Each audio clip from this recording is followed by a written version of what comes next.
So it's nothing like to wait until last minute to make sure I get everything done. Today's Saturday. We're leaving for the power tour on Monday morning, and I've got a laundry list of stuff I gotta do, gotta get ready, not counting getting everything packed.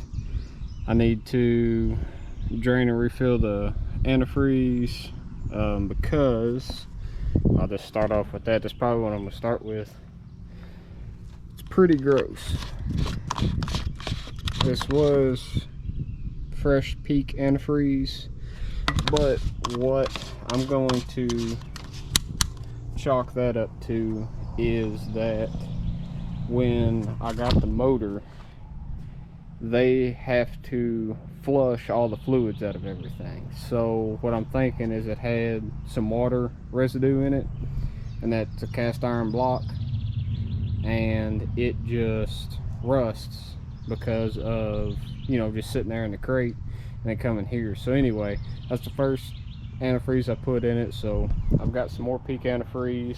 I've got a new expansion tank to put in it. So hopefully all that works out pretty good. I think that should fit pretty good. I didn't necessarily need to get a new expansion tank, but this one was on sale and looked pretty cool, and that other one's just filthy because all that rust and everything else in it. So got some more peak antifreeze to flush it out, so I'm gonna start there. Other than like washing and detailing the truck before I leave, need to check all the fluids, drain the catch can. I've got new buttons for my, I'm gonna get rid of that. I don't like the way it fits in here. This wasn't a permanent thing anyway. I just need something to make sure the fans and everything worked while I was testing the truck. And these are from Billet Automotive Buttons. They're out of Australia. Super awesome people, super awesome products. This is what only thing I run in the Ranchero, and that's what I'm running here. So the plan is to mark up 2 holes here and get those wired in, but I'll have to pull part of the dash out to get to all that. So not a big deal, but if you're ever looking for any high quality buttons, Billet Automotive Buttons is the place to get them from. Super good stuff. Doesn't, even though it's coming from Australia, unless you're buying custom buttons, usually doesn't take that long to get here, even with, you know, delays and everything. They're usually pretty good about getting your stuff on time. So got to do that, got to detail the inside of the truck, outside of the truck, make sure everything's sorted, go underneath, check everything, nothing bolt check at all. I've already got the brakes bed in, so all that should be good. And just do a good once over of it, and then like I said, we leave early Monday morning to get down to get to Memphis, or get up to Memphis, over to Memphis, wherever Memphis is. So got a lot of work to do, but should be able to get it all done today and tomorrow. Shouldn't be a big deal, and finish getting packed. So hopefully it's not too big of an ordeal, and I'm pretty excited. I'm gonna hit all the road courses. I'm gonna hit the dyno and the drag strip. If everything goes right, I should be doing all of it. So pretty excited to get going. It's been pretty good. I've driven a couple days. I've got a little bit of an issue that I think we fixed. I'm not for sure. Basically, I'll put in a little clip here. What it's doing is, like, from a start and stop, the truck leans out just a little bit, but it's enough to make me nervous. So I've been emailing my tuner JJ back and forth. He's been super helpful, super, you know, giving me all kinds of pointers and ideas, and trying to get this figured out. I mean, he's going above and beyond. So super good guy. He's from Woodbine Motorsports. He's the one that completely tuned this truck. Emailed tune back and forth, and he's on the ball. So like I said, hopefully, I think I've got that lined out. What we think it is you can see that's pretty ghetto rigged, but I just wanted to make sure that this was gonna work, and then I'm gonna make a more, you know, permanent fix for that. But what it is that's the high-low relay.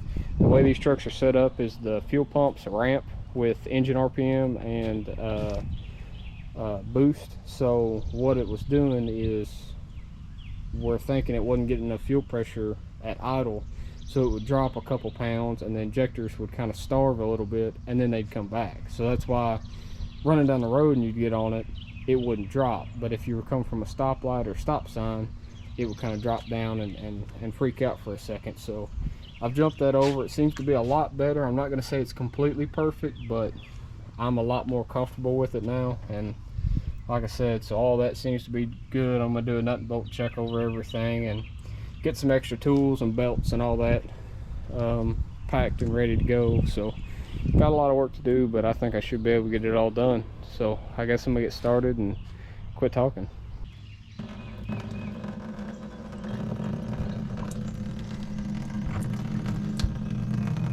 Oh yeah, it's pretty gross. Huh.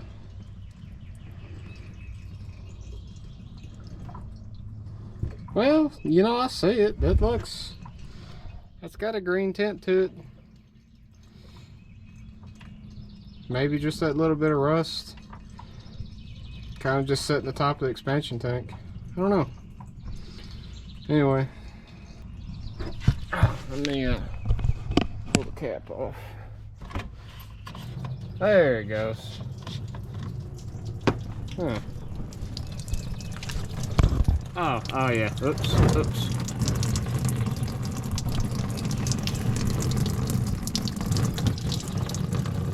Okay. Yeah, that's pretty gross, but I don't think it's the end of the world. One thing, you know, working on these trucks, you just want to make sure you put enough bolts so that nothing falls out. So I think the dash, this part, is only held on with about 3 bolts at this point, so makes it super convenient because, you know, you don't need bolts up there. That doesn't matter. So anyway, I'm about to get the rest of this tore down. This truck doesn't have these bolts in it when I bought it. It's all been apart. All of this isn't factory paint. It all needs to be repainted, redone. You can see some of the scuff marks in it, but not a big deal. But anyway, I'm about to get this tore down and get these buttons mocked up in it. One thing, if you're looking at these buttons, I bought 22mm buttons. 22 millimeters is the same size as a quarter, more or less. I mean, it's basically, we'll just call it the same size as a quarter. So if you're wanting to kind of have an idea before you pick a size, you can kind of mock up what you want and kind of get your sizes. Another thing on these buttons, you've got a lot of threads here, so even if your plastic's real thick or you're mounting it in like MDF board on a console or something like that, you've got quite a bit here you can play with. So I plan on mocking them up and putting them here. Right now I'm gonna start with 2. I may end up, you know, with a couple more, maybe 1 more, and just set it all here. So I'm gonna go over as far as I can to start with, and I can move everything over later. So probably 1, 2, I'll have enough room for a 3rd one, but I need to get back here, figure out what's behind this, if I need to take something out, remove it, you know, whatever I got to do here. So I'm gonna get this pulled off, but I just want to show, you know, to give you an idea on how big those buttons actually are. A 22mm is the size of a quarter. So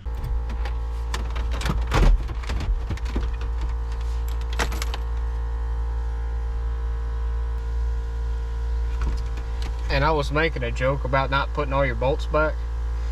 I would suggest putting most all your bolts back if you've got this year model of truck, but the bolt that goes behind your headlight switch, don't put it back, because this sucks to get out and it's really hard, and the only reason you have to get it out to take this off is because that one bolt behind it. If you don't put that bolt back, you can just undo your bottom plastic, pull it down, undo all your top bolts, and then just pop it out, and you'll never have to take this piece out again. So just for ease of access, if you don't put that bolt back, you don't have to take that bolt out. Alright, I'm just going to go through a quick crash course on wiring these up, because it's a little intimidating, but once you break it down to what everything does, it's not that big a deal. So these are backlit LEDs, and you can either get backlit, I don't know if you can get no lights, but anyway, or you can get RGB. And I just went with the blue backlight, so it was pretty easy to wire up. Hindsight's 2020. I could have went with RGB, but just an extra step.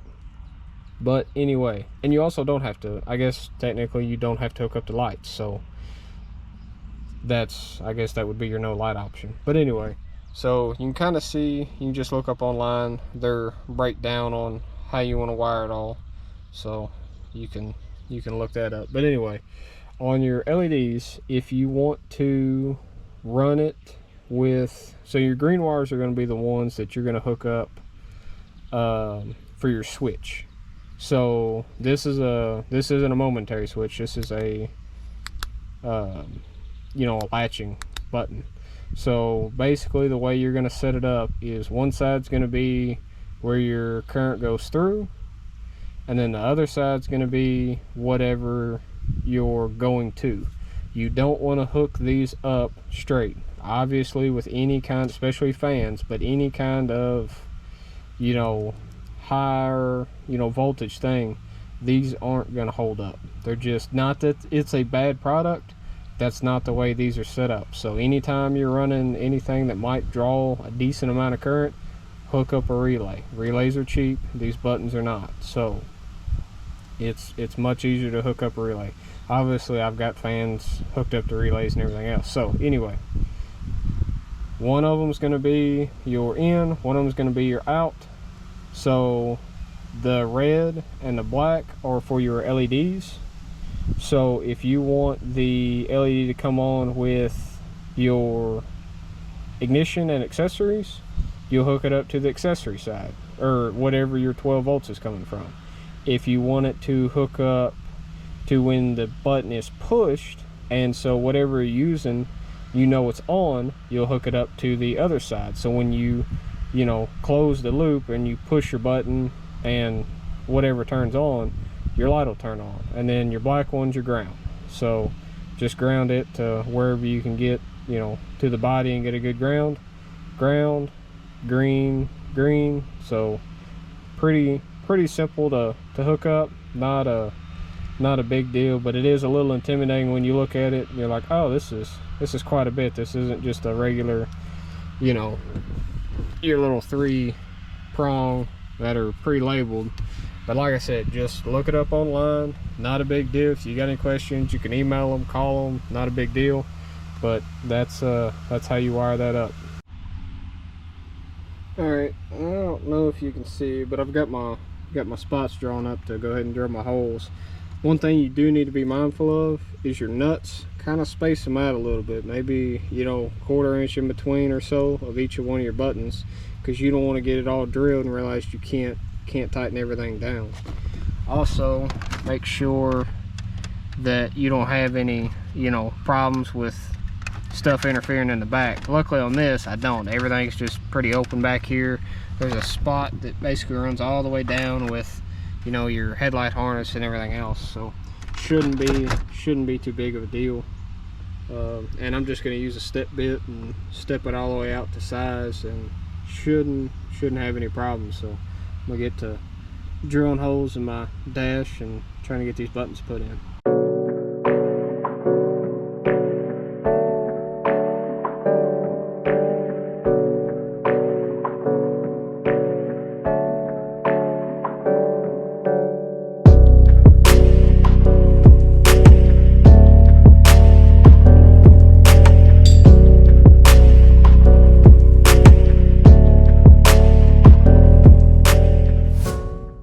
There it is.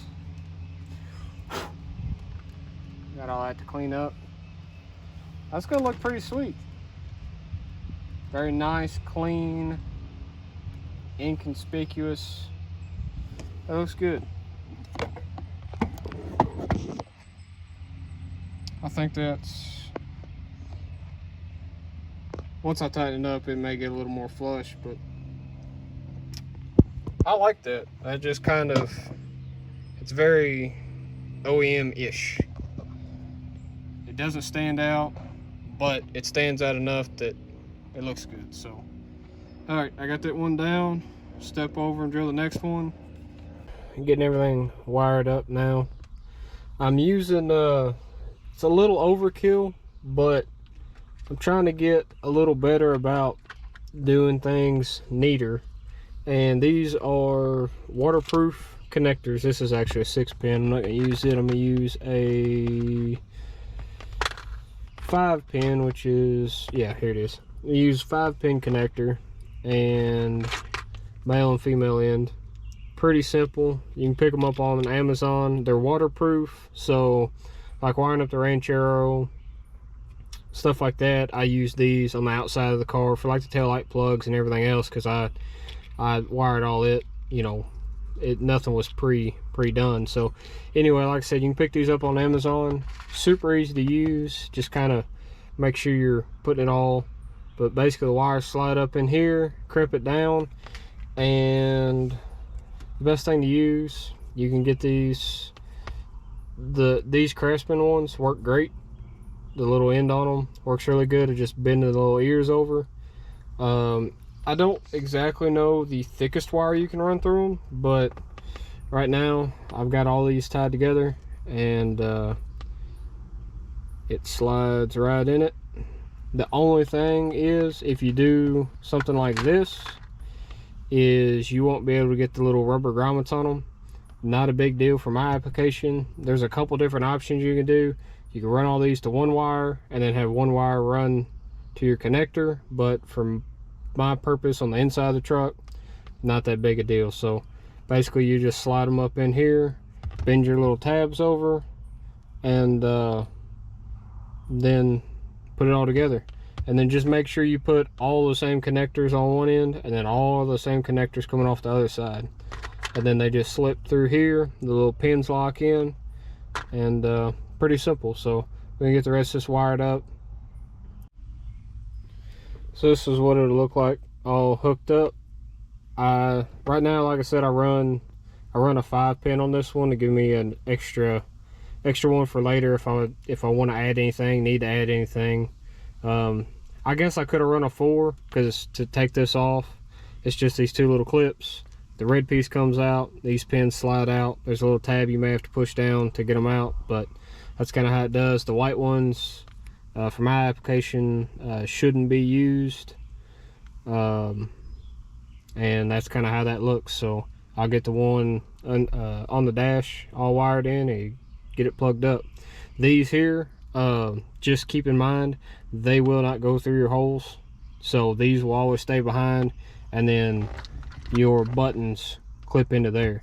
And if you're not sure, on the back of your buttons, if you look real close, there's a plus sign on the top and a minus sign on the bottom, and that'll correlate with your red and your black wires, and that's how they hook up. So that's how they clip in, and then they'll unclip. All this will stay in the truck, and then these will come out if you ever need to remove the dash or whatever you're using them for. That's how that works.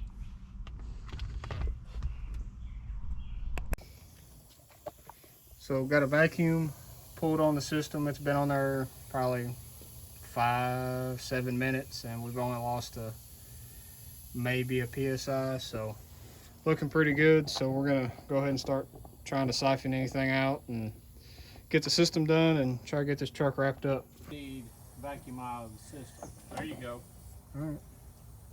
Slowly. But yes, you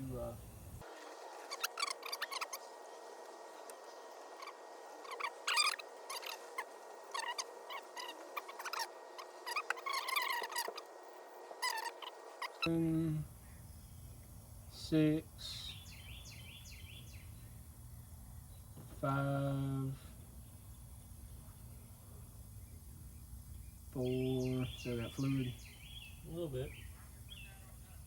I might have tipped it up, so Well, we've stopped it for she don't lose anything. Okay. Alright, so I'm gonna close this valve. Yep. Open the other valve to let all the fluid drain back. And let all the pressure out. Everything's out of the way, everything's off, closed up, sealed. Alrighty. I had that straight. I know you did. Now I did it and realized what I've done, and now it's crooked. And It's bugging me. well, I'm gonna fix it. No, it just goes around. No, you're gonna ruin all the clicks in it. No, that's the cap's wore out now. I'm not messing with it. It's done. It's fine.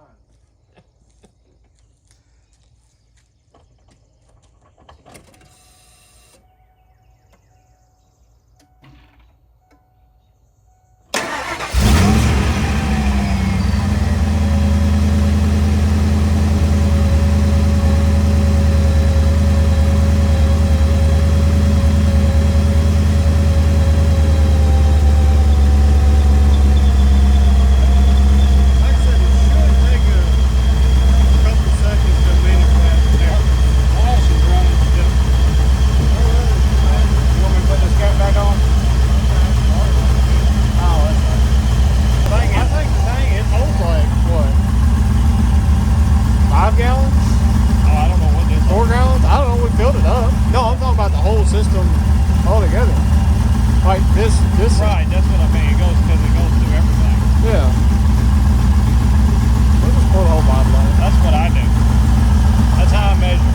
Right.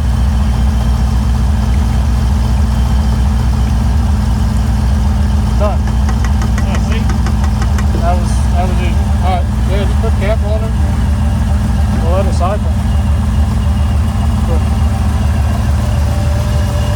Alrighty.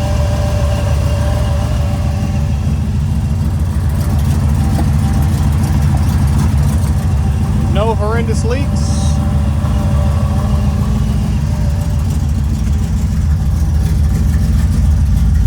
Oh, those buttons look freaking cool. We got everything basically wrapped up last night, and still got to wash, detail the truck, pack everything. I don't have anything packed, no tools, no clothes, so got to get everything done. Interior needs to be vacuumed up. Those buttons look really good. Only thing I did think about after I got it all put together is that plug was a little unnecessary. That I wired up and put in. I could have just soldered and heat shrinked everything, because the plugs on here, it just would have been, you know, that's the harness plug that plugs to the actual button. But it's fine. If I ever get back into it, have to add something or change something, I can always pull the plug out if I want to, or just leave it. It's not a big deal. So it was definitely super overkill now because I didn't need it at all, but not a big deal. So like I said, got some cleaning up and packing to do, but we should be ready to roll out in the morning. I'm excited. This thing is all put together, as much as put together as it's going to get before we leave. So this is it. We'll be ready to rock and roll.